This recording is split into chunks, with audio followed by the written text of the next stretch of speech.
What's up guys, and welcome back to the channel, and in today's video we are going to be giving the predictions for UFC Seattle Song Yadong versus Henry Cejudo. It's actually a decent card, but let me just tell you, this card has fallen apart beyond belief. It's a wonder that this is not some Apex level card. It kind of is. It has a good main and co-main. We got Gene Silver on the card, we got Jin Matsumoto on the card, we got some other prospects, but I'm going to go onto the UFC page real quick. And I'm just going to read out the fights that this fucking card has lost. Because this could have been like a generational fight night. This card, and I repeat, has lost the following fights. Rob Font vs Dominic Cruz. Edson Barboza vs Steve Garcia. Curtis Blades vs Rizvan Kunaev. Alright, so Font's got a replacement, but those other two fights I named, neither of those have replacements. Then on the prelims, we've had cancellations for Adam Fugit vs Islam Dulatov. Mansour Abdulmalik versus Antonio Tricoli, Ketlin Vieira vs Macy Chiasson, and Adam Fugit vs Billy Ray Goff. So all of those have been cancelled, and then new fights that have been added just randomly. We've got Veretennikov versus Vanderford, which was added like today. Ruzaboa vs Makonico was announced recently. Klein was announced as a replacement recently. But there's been like 3 or 4 like completely new fights. Like Manifield vs Walker, the Ruzaboa fight, and then the Vanderford fight. None of those guys were scheduled. It's not like this was like some, replacement opponent. No, none of these guys are even scheduled for the card, and we've just managed to get 3 new fights. Multiple replacement opponents. It's been an absolute shit show of a card. But anyway, I'm going to start off with the first fight on the card, go all the way to the main event and give my quick picks. And yeah, we're running at 70% prediction rate this year. And at 85% for the locks. So keep an eye out, you know, bet some money on my picks responsibly, of course. But if this card is coin flippy as fuck, so if I do terrible on picks, you can't blame me. Anyway, let's move on, and we're going to start the video. So, starting off with the most recently announced fight, you know, one of many short notice fights on this card, and it's Veretennikov versus Vanderford. I'm gonna be completely honest, bro. I don't know either of these guys. I know Veretennikov, he lost to Danny Barlow. He didn't even fight on Contender Series, I don't think. What's the other guy's name? Vanderford is Paige Van Zandt's cuck boyfriend, husband, or whatever. He actually is a cuck, apparently. That's what people are saying in all the comment sections. I'm gonna pick Veretennikov. I can't trust this dude. I don't know. He's like 35. He's probably mid. He's fighting in fucking Bellator. Dude's a part-time fighter, full-time fucking OnlyFans shooter. Like, this dude's doing OnlyFans shoots with Paige Van Zandt instead of fighting. I'm just not going to trust him to win. Anyway, let's move on. He's been chinned twice. I'll pick him to get chinned again. Let's move on to the next fight on the card. Now, I've been trying to tempt myself to pick Rafael Sequeira and hope that his debut, and tell myself his debut was just a one-off. He's probably better than his debut suggests. Oh, he was just debut nerves, he got beaten up by Ibo Aslan and finished immediately. But I looked back at this dude's regional career, and he is fighting the definition of cans. Like, there are some great fighters that come out of Brazil. There are some guys who just fight absolute bums, and they get here. Like, some North American, regional scene level guys who have got, 2-7 records and shit. Like, Sequeira is fighting straight cans.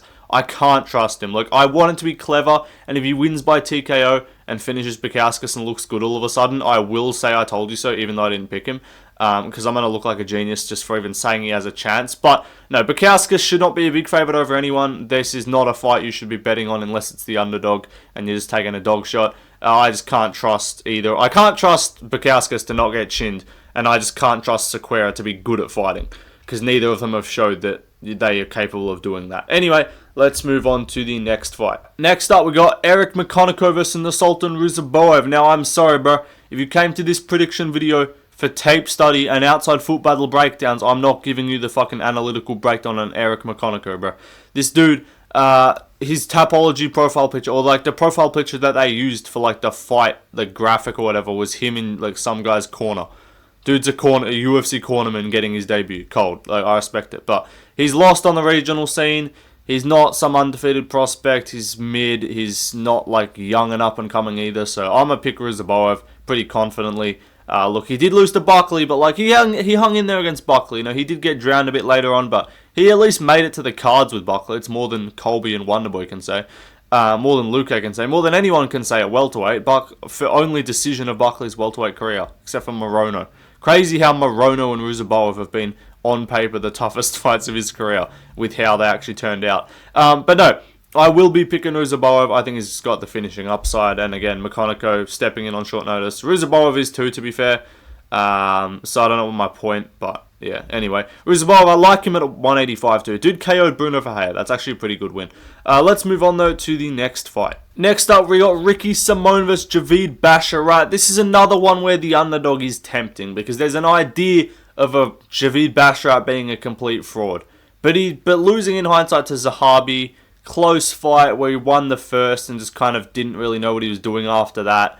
I can understand that. And also, especially because Zahabi's now ranked, beat Pedro Munoz in his most recent fight, looked pretty good there. So I'm not going to hate on that loss too much for Basharat. And again, I don't mind these undefeated fighters losing. I think it's actually probably better for their career to lose earlier on before you're in the top 15, before you're getting all these big fights. Take that loss, learn your lesson, and then you come back, and then you can not have those nerves of being an undefeated fighter in a top 5 fight, and you get fraud checked, and everyone's like, oh, he was always a bum. Like, if you then lose early, like Marab, these guys, they lose early on, and then they go on the run. Then they win the fucking belt. I'm not saying Javid Basharat's going to win a belt, but, like, I think he can do better here.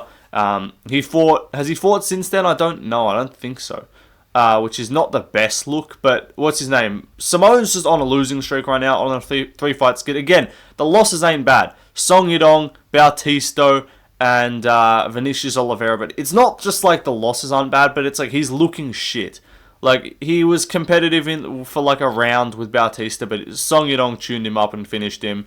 Oliveira just styled on him the whole time. He looked like he had nothing for him on the feet. So, I don't know. I rate Basharat's grappling. I don't think Simone's going to be able to offensively. I do think these odds are way too wide, but I think Basharat can do a little bit more, be a bit too tricky, a bit too crafty, do some work on the outside maybe, and they probably will just value what he's doing more. This does seem like a spot where Ricky Simón has the potential to get some sort of big career comeback, like highlight KO or something.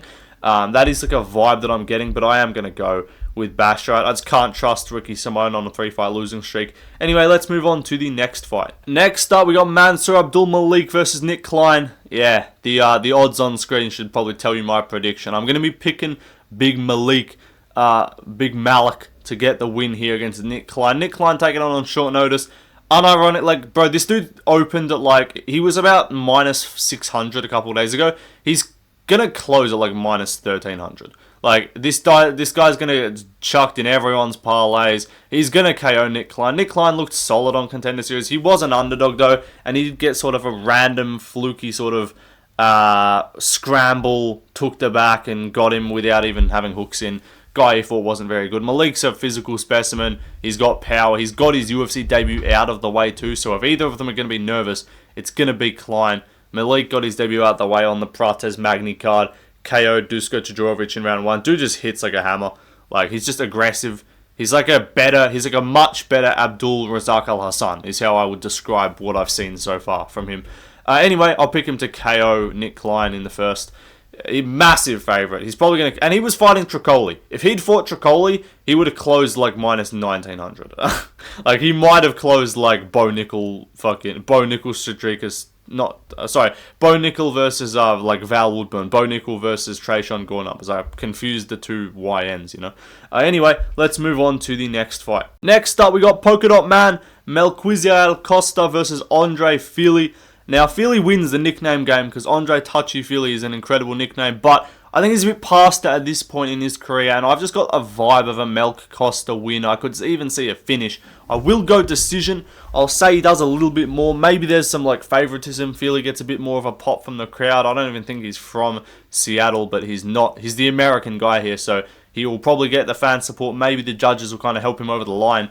But I think it'll be a close fight. The odds reflect that. Pretty much even money on both sides. It's flip-flopped around. I think Fili actually opened at like minus 200, and Melk Costa's money's come in on 101 Dalmatians himself, and he's closed around even money. We'll see when he actually... I think he's a very slight favourite, like minus 115 to minus 105. It's usually... I've found minus 110 for both, though. So, yeah. I'm going to go with Melk Costa. I think he's got nice kicks. I like his speed. I think he's going to actually be quicker than Fili here. And I think his chin's just a bit more refreshed. Look, he's not fighting a Steve Garcia who's going to lay him out. He's not fighting a way bigger guy in Thiago Moises who's going to take him down and sub him.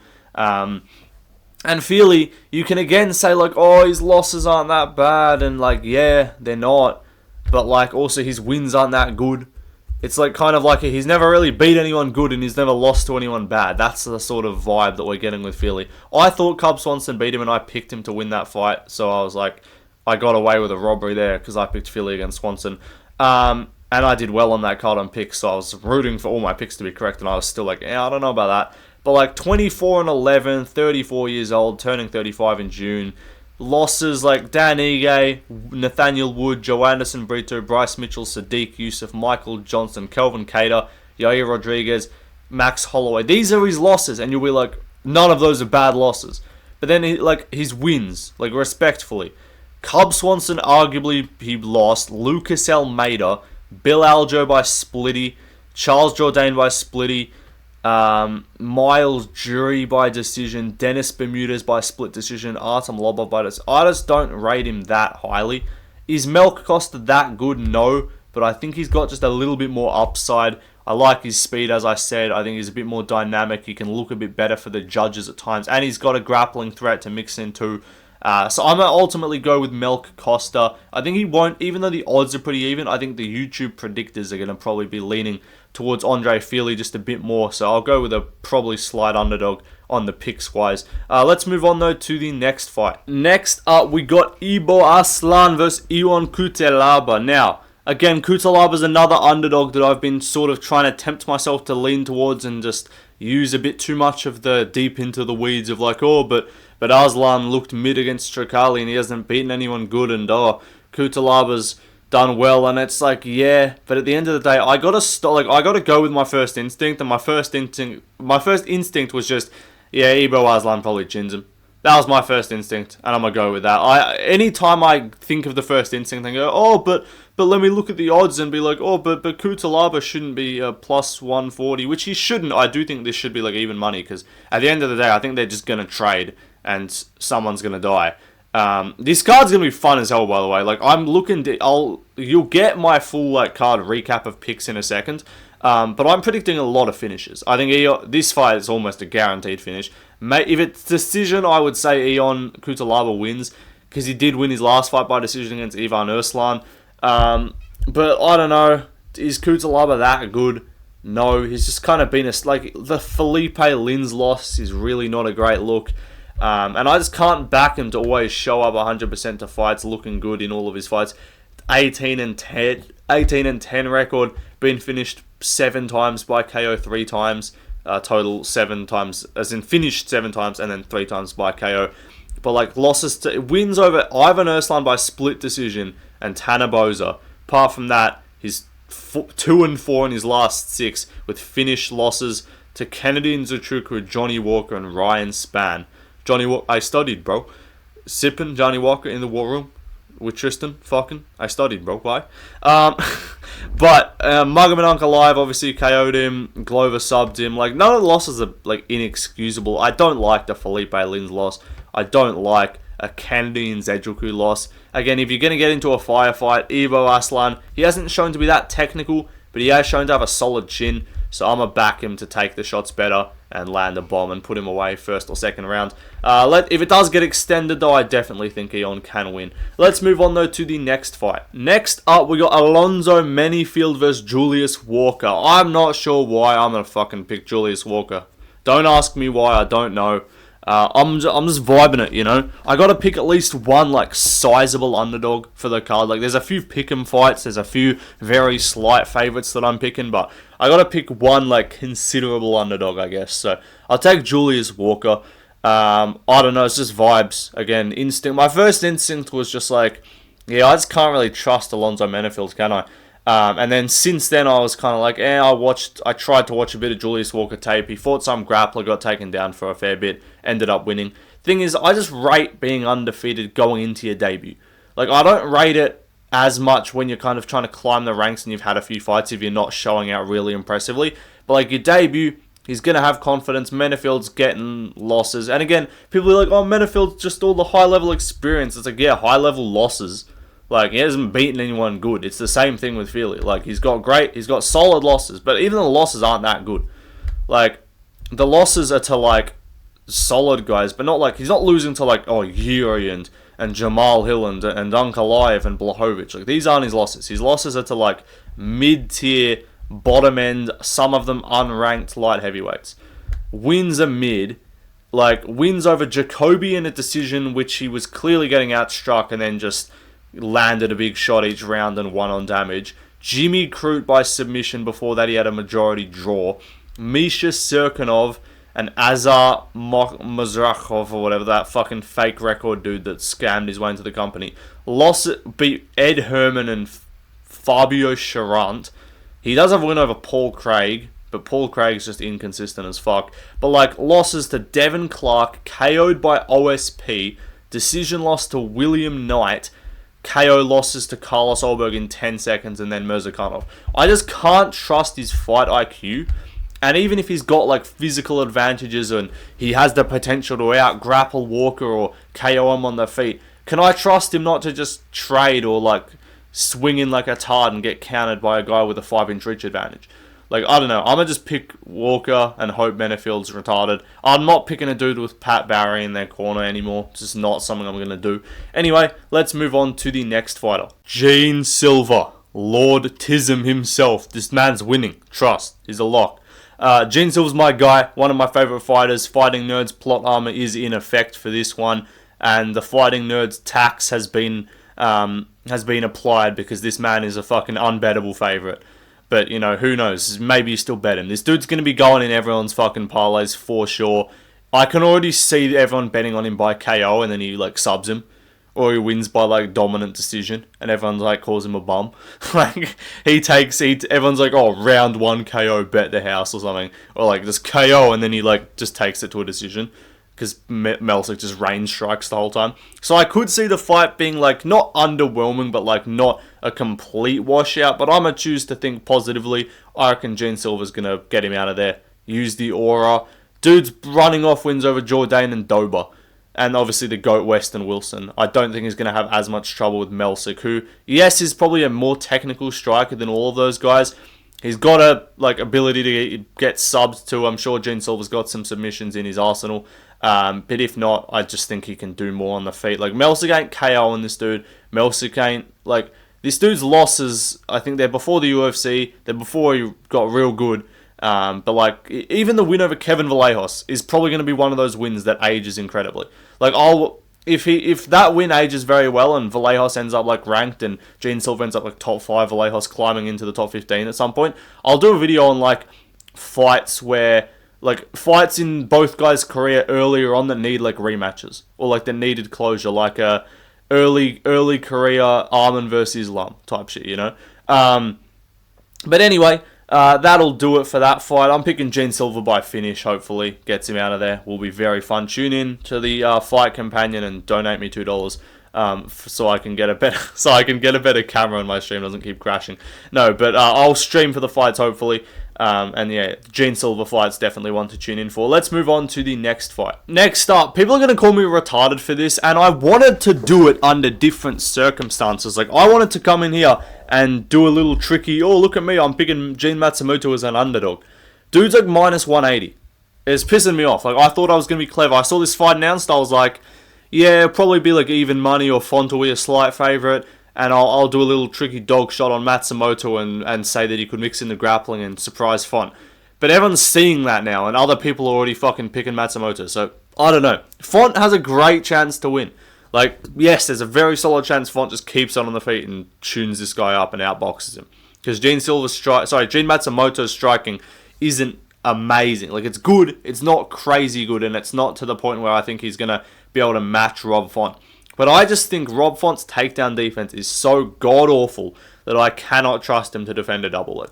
Like, if Matsumoto shoots at all in this fight, that's basically what it comes down to. If he shoots more than 2 shots this fight, he'll get 2 takedowns and he'll get control time the whole round. Because I do rate his grappling on top. He's got good submissions. I could see a guillotine. I might go with that as like the little fun prediction. The more likely path to victory for him is a decision. It is weird. It does feel like a fight Font should win right now at this point in Matsumoto's career, but I'll say we have some fun. I'll say we get a surprise entry to the bantamweight top 15, and Matsumoto gets a win here. Maybe even gets him out of there. Could even catch him on the feet. And again, I just don't like picking old people to win fights. Like, Cannonier proved me wrong last week. Font's probably going to prove me wrong, but like, Cater proved me right. Cater looked mid. He didn't look himself. He looked washed. He trains at the same gym as Font. They're both the same age. They both have a very similar style. So I'm going to say Font gets his grappling exposed once again. Dude couldn't defend a single takedown from one-armed Corey Sandhagen. Figgy took him down with ease. Even Kyler Phillips was looking like an actual good wrestler. Like, accurate takedowns against this guy. So, I don't know. I just don't trust Font's grappling. That's really what it comes down to. Matsumoto, the prospect, undefeated, gets it done. Let's move on, though, to the co-main event. Next up, Anthony Hernandez, Brendan Allen. Now, everybody knows I fucking dislike Brendan Allen immensely, and I'm rooting for this man's downfall. So, yeah, without further ado, Fluffy Hernandez via 30-24. No, I do think I could see him taking the first, Anthony Hernandez. Brendan Allen. I could see him winning the first rounds because he did do that. He did surprise Amavov. He is physical early. He's like a bit of a presence. And Fluffy doesn't normally win first rounds, right? Unless it's Michel Pereira who gassed in 2 minutes. But I think he's just going to be so much like more dominant in the grappling. And we've seen Allen get dominated on top. It's not like we've just seen him get his takedown stuffed. Like, my thing is, like, what's Allen going to do? Like, is Allen going to just outstrike Hernandez on the feet for 3 rounds? I think even 5 rounds, I would like. Hernandez is like a minus 500 favorite, in my opinion, because I don't see Allen finishing him. Hernandez doesn't normally get finished by grapplers. He gets finished to the body sometimes. Maybe he gets finished with strikes. He looks a bit soft-bodied, or you got to crack him early, get him out of there. I don't think you fucking take this dude down and sub him. I don't think that happens. I'm just to say that. Go out on a limb and say I don't think Allen subs Hernandez. And I don't think Allen has the hands to put him away or the danger to like finish him on the feet. So I think he's going to survive maybe an even first round, just be chilling, and then he's going to really start to put it on him. Allen's going to gas. And we've just seen Allen in a 3-rounder in a 5-round against Chris Curtis, was literally getting the wood put to him until Chris Curtis like fucking did his hamstring at the end of the fight and then probably only won the round because of it. Like, that's what we're looking at there. Like, a razor close fight with Chris Curtis.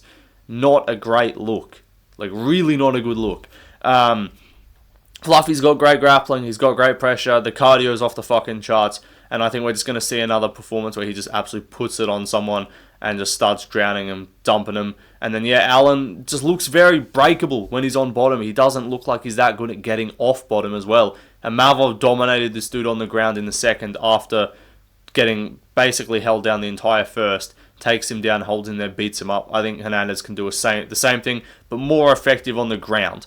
Will not have the same as much like effect on the feet, but I think he'll absolutely piece him up not piece him up, but tune him up, beat him up on the ground, and get a dominant decision or a late TKO. Let's move on though to the main event. So main event time: Song Yadong versus Henry Cejudo. I'm going with Song Yadong and I'm picking him with confidence.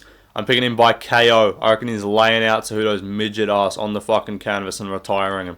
That's what I want to happen. I'm choosing to think positively. I don't like Cejudo. Cejudo was in my top 15 least favourite fighters. Song Yadong's in my top 15 most favourite fighters. That's about enough said. I like one of these guys. I dislike one of them strongly. So I'm picking Song Yadong to win. I genuinely just do think stylistically this is a bad matchup for Cejudo. Like, Song's got brick wall fucking takedown defense. Yarn started to take him down because he started wearing him down by like faking him out with reads and setting him up and doing his little fucking downloading data shit and all that. Why did I say data?